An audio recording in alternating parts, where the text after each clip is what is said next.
Beloved friends, welcome to PMC English. We are traveling in the path of Dhammapada and also understanding the Buddha and his Dhamma.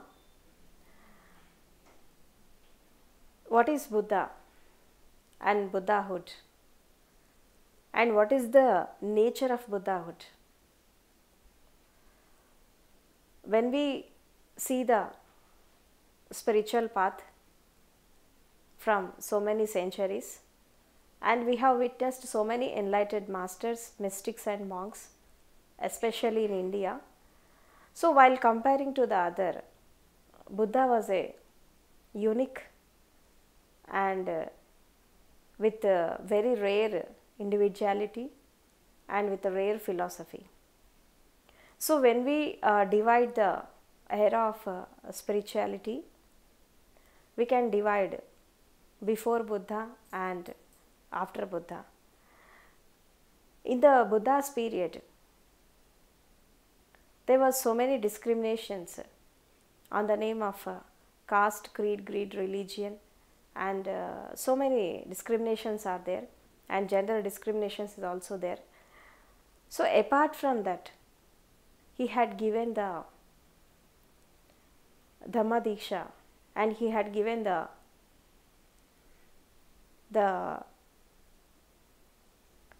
philosophy to all the people in his time. He has condemned all the wrong beliefs, superstitious beliefs and blind beliefs, and he had given a truth as it is, and also he had explained the spirituality in a very different way, and also he has combined both the science and spirituality in those days. So that is the reason why the Buddha philosophy has, when we study in depth, we will get so many secrets of life.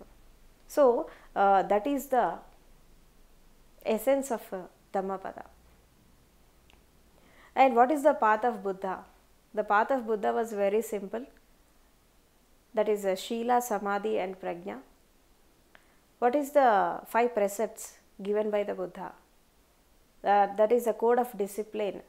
Everybody, every individual should maintain in his life. And also how you have to practice the meditation, and what is the art of living, and what is the eightfold path of the Buddha. So by the Buddha will say that when you know the art of living, naturally you will enter into the meditativeness. No effort is needed for that. And when you see the meditation, what is meditation? And what is the path given by the Buddha? That was Ana-Pana-Sati and Vipassana. So actually the meaning of the meditation given by the Buddha was, meditation is nothing but it is the state of no mind. When the mind is present, you will mingle with your body, this physical world, with your relations. In meditation, what happens? In meditation, naturally your mind, your body, your feelings and your emotions, your thoughts, all will wither away. You will enter into that emptiness, that is shunya. In that emptiness, you will enter into the meditativeness. This meditation has nothing to do with the techniques. Why? Because techniques are very periphery. But when we see the natural quality, natural state of the meditation was, that is the emptiness. The emptiness means you are in that state of your being. You will go beyond body, mind and matter and this physical world, and you will enter into your original being. and you will spend your time with your original face, with your energies, with your consciousness, and with your own self. That is the state of meditation.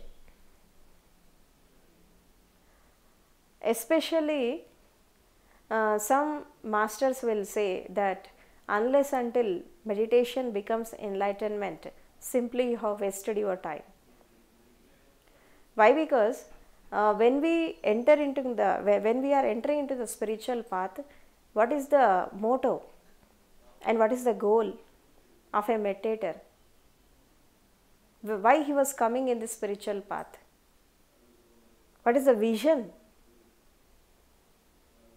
The vision should be very crystal clear. See, when we see the physical world and when we see the inner world, what is the difference between the this physical world and the inner world, outer world and the inner world? In the outer world, you will completely become one with this relations, family, attractions, and so many things. While in the inner world, you will become one with your own self. See, the meditation is the very nature of every human being. When you are in the mother's womb, you are in that state only. Of course, in the life, at some certain situations and circumstances, you will witness that type of moments, small moments will come in your life that you will enter into that meditativeness, that silence. But there are very rare moments will be there. So when you enter into the meditation or meditation path or in the spirituality, and when you approach any spiritual master, what he will taught you? He will taught how to get rid of this miserable conditions, and what is the truth of life, and what is the truth of body, nature, and what is the truth of your mind, and how it will create the illusions, and how you have to get out of that miserable conditions. The spiritual master will taught you. So with his guidance, you will enter into that meditativeness. Meditativeness is your intrinsic quality, but you are not living with your inner being. You are very much attached with your body, mind and physical world. That is the reason why the meditation is becoming so hard. The meditativeness will come to a meditator in a very rare certain occasions. But you have to lead your life completely in that state only. Not only closing eyes or observing the breath and become witness to your breath, body and mind. This is not only a meditation, but every act will become a meditation. In this context, the Buddha will say that every moment you should be aware, every moment you should be equanimous, and every moment you have to live moment to moment. That is the meaning of meditation. Atapi sampajano satima means every moment alert, every moment aware, every moment equanimity. Live with equanimity, live with the samatha and with a balanced state. So when you lead your life in a very balanced way, then you will experience a peace within yourself. Within that peace and blissful moments, you will enter into the real truth of life. So for that, you have to maintain the 5 precepts and you have to learn the art of living. When you learn the art of living in your life, you will explore your inner truth with so many different types of dimensions. So what is the art of living given by the Buddha? That is eightfold path. And what is the right paradigm, right acceptance, right relations, right effort and right action, and right meditation, right samadhi, and whatever you are doing in your life, it should be in a very balanced way, in a very in equanimous way. So when you do your work with the equanimity, with a balanced way, then naturally every act will become a meditation. That is the main truth given by the Buddha.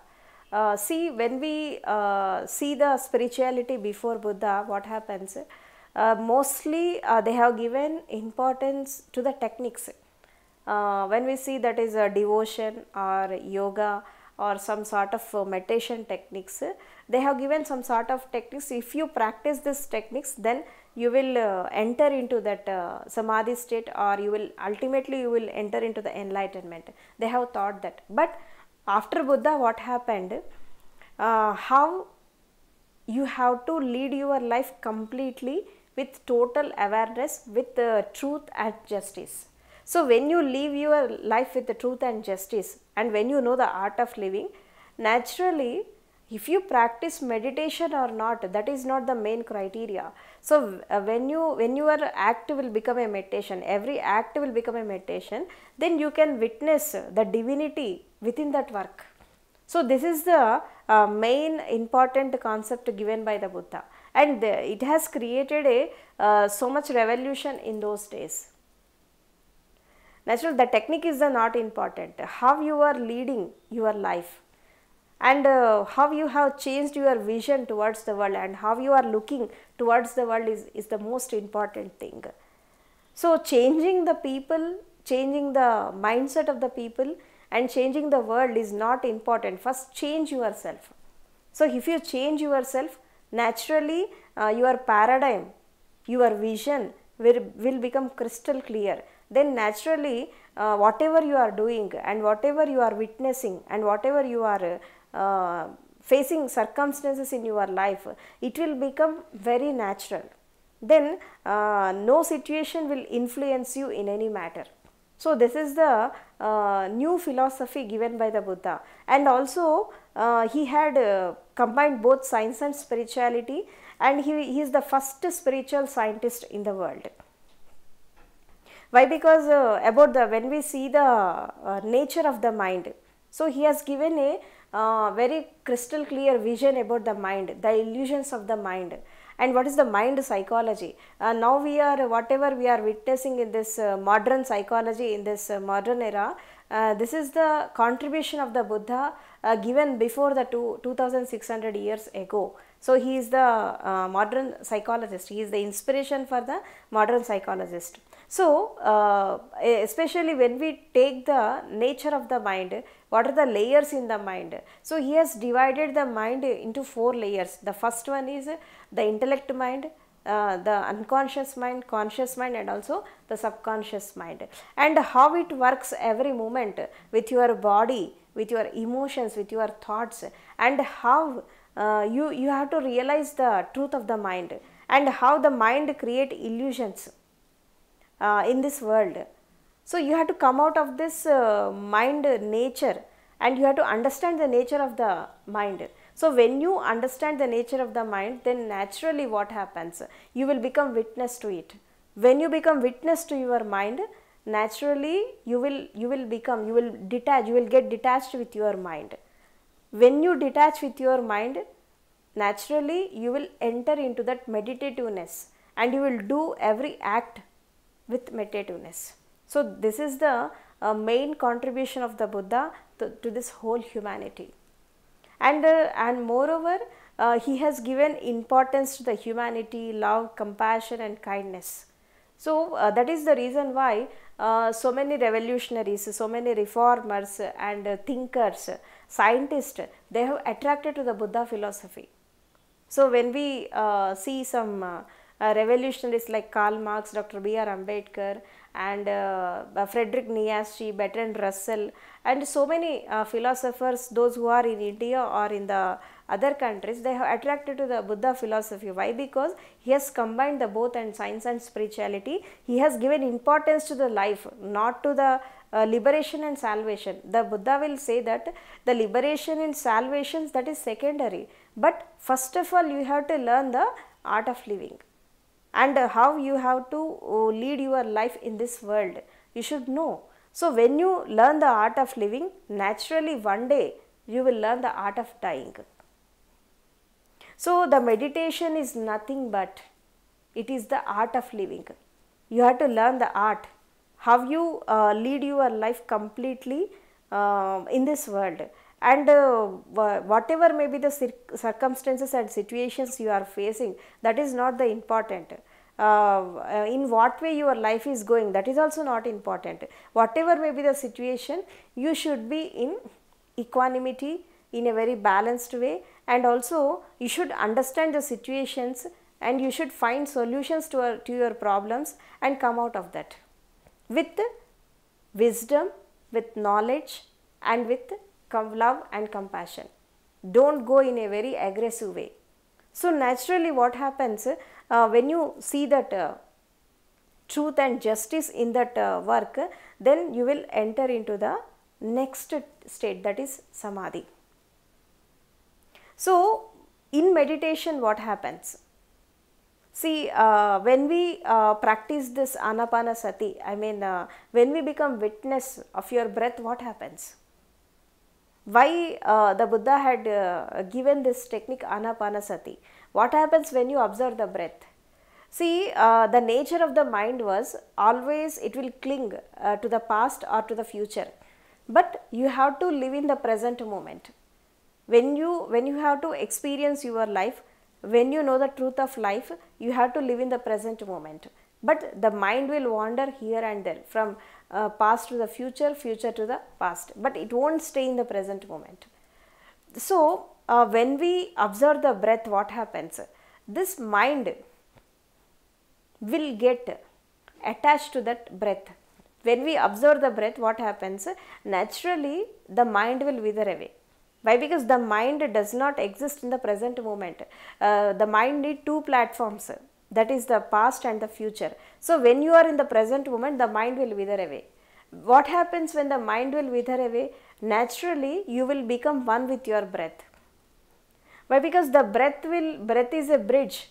It will connect your body, your mind, and your heart, and your consciousness, and your senses. It is a barrier. It will connect this both. So see, when we are in a very emotional way, or whatever work we are doing with our body, mind and matter, then naturally our breath will become affected. See, we can see in the certain conditions. So that is the reason why the breath frequency will change from time to time. It won't be normal every time. Why? Because this breath is connected with your body as well as to your consciousness, and between that the mind is there, the heart is there, emotions are there, senses are there. It will become a bridge. It will connect all these things. So that is the reason why the Buddha had given the technique Ana-Pana-Sati. So when you become witness to your breath, naturally by witnessing the breath, what happens? You will connect it to your consciousness. When you connected with your consciousness or your energies, what happens? Naturally this body and this mind and your emotions will become very small, and also you will get detached with this physical world, and naturally you will know your original face. And this is the main technique given by the Buddha. And also next step, then what next after Ana-Pana-Sati? That is Vipassana. What is Vipassana? Become aware of your body actions. How you become aware of your body actions? And what is the technique for it? So here the Buddha will say, when you are walking, walk with awareness. When you are eating, eat with awareness. When you are sleeping, sleep with awareness. And whatever you are doing 24 hours with your body, become aware of your body actions, bodily actions.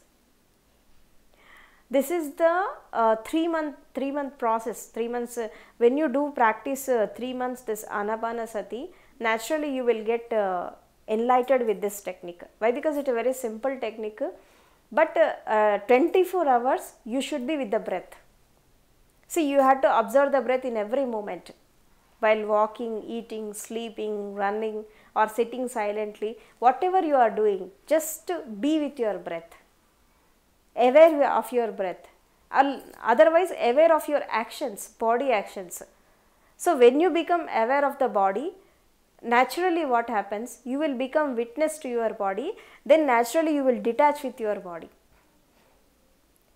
What happens when you detach with your body? Then you will observe about your mind, your thoughts, your emotions. When you observe these thoughts and emotions, naturally you will become detached with your mind. So like this, when you are in awareness for 24 hours, see, in awareness we have 4 types of awareness are there.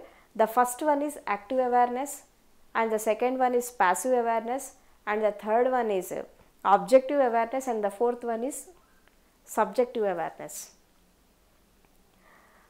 Please understand this. Why? Because without awareness, meditation does not exist. Meditation is nothing but is a complete pure awareness of your consciousness. So, in meditation, 2 stages will exist. The first one is awareness and the second one is witnessing. I mean Jagrati, Sakshi. These 2 are the important things for every meditator. While doing the meditation or doing the karma, doing the actions, whatever may be the situations and circumstances, you should be aware and you should become witness to that situations.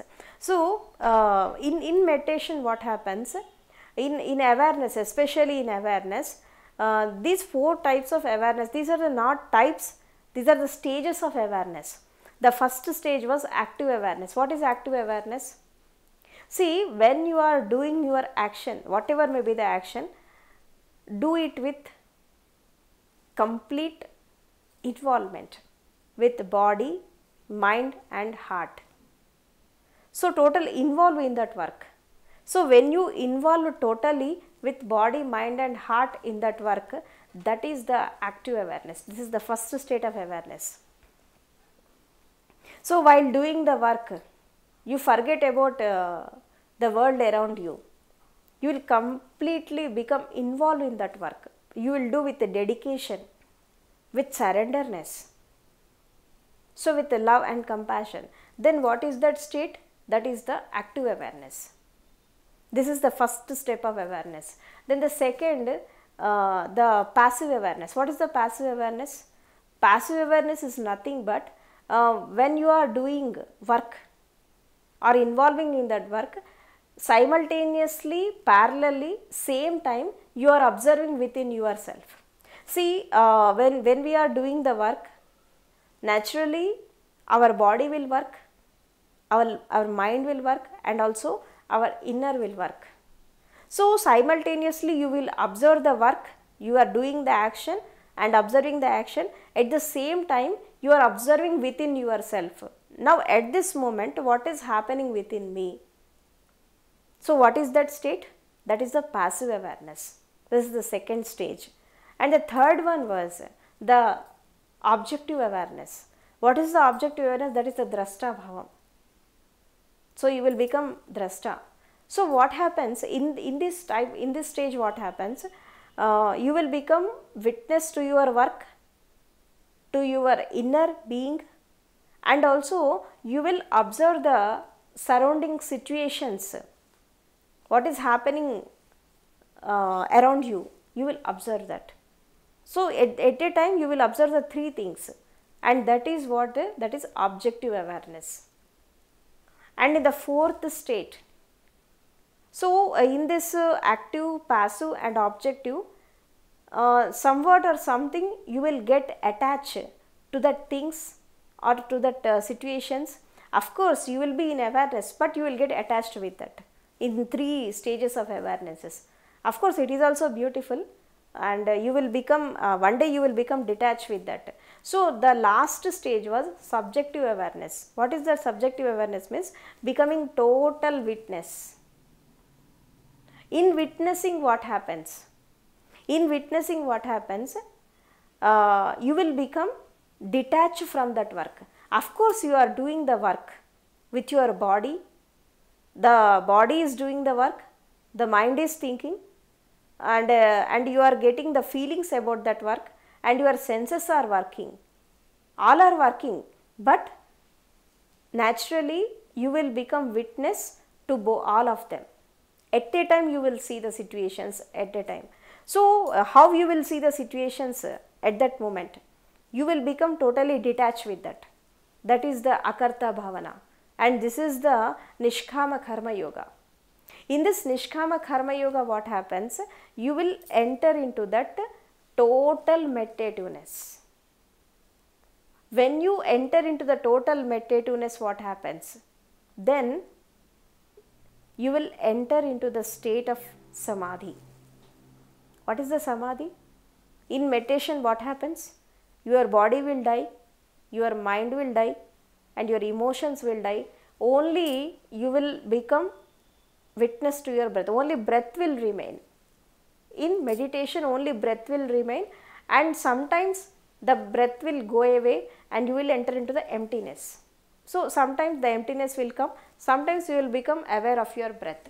Of course, the breath will be there, but it will become very slow and it will become very sensitive, and it will be slowly you will enter into the meditativeness.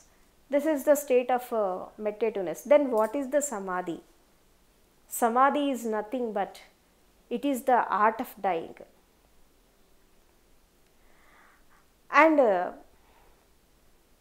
from birth to the graveyard, you will get so many questions about different things, your life, truth, justice, and about this universe. You will get so many questions, but nobody will answer that questions. So, this is samadhi is the, in that samadhi state what will happens? What happens means you will get answers to all your questions, all your doubts, all your conflicts, and naturally you will become